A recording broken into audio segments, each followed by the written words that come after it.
Свободата е способност на човека да избира своя път и прави на пътека, дали по този път на своето добро, дали по оня път на дяволското зло.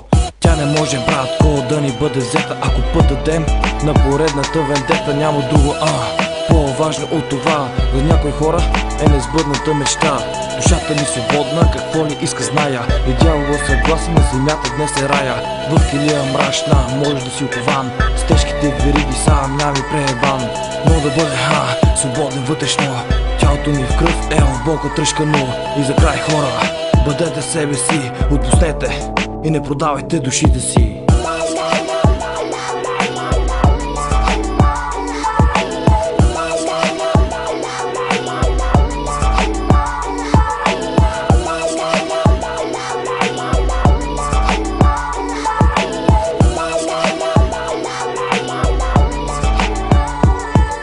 Свобода ми, yes, съм free на нещо време и тя е с пари. Ние сме оковани роби в дните си на другите и на самите себе си. Слушай нежен глас на душата, чуя тя ти пее.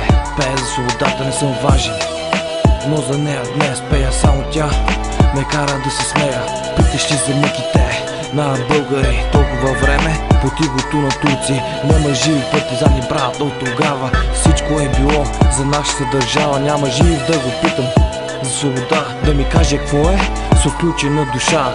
Колко е важна, аз да я почувствам, на Ботев и Левски с Бока да се чувствам.